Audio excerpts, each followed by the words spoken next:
Right, I'm just going to talk you through question 6. Okay, so it is quite a complicated one, and you need to make sure that you're drawing out a tree so that you can see what's happening. So a jar contains 8 10p coins and 6 5p coins, and hence there are 14 coins in total at the start.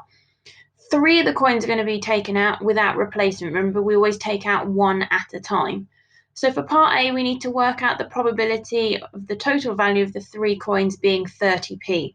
Well, the only way that you can have 30p with those 3 coins is to have 10p, followed by 10p, followed by another 10p.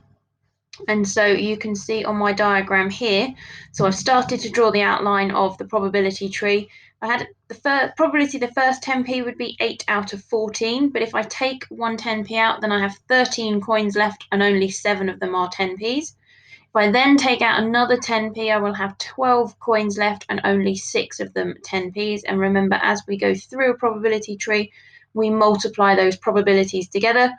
So multiply those 3 things together and simplify, and you should end up with 2 over 13. For part B, the probability of the total of the 3 coins is 15p. And again, the only way we can do that is to get a 5p followed by a 5p followed by another 5p. And so from my diagram here, you can see where I've drawn the bottom part of the tree for you. So the probability of getting a 5p coin is 6 over 14. If I take a 5p out, then I'm down to 5 5p's and 13 coins. And if I take another 5p out, then I'm down to 4 5p's and, 12 coins, that should say there. So ignore that bit. That should be 12. And again, I multiply those 3 things together. So my 6 14ths times my 5 13ths times my 4 12ths, and that will give me 5 over 91.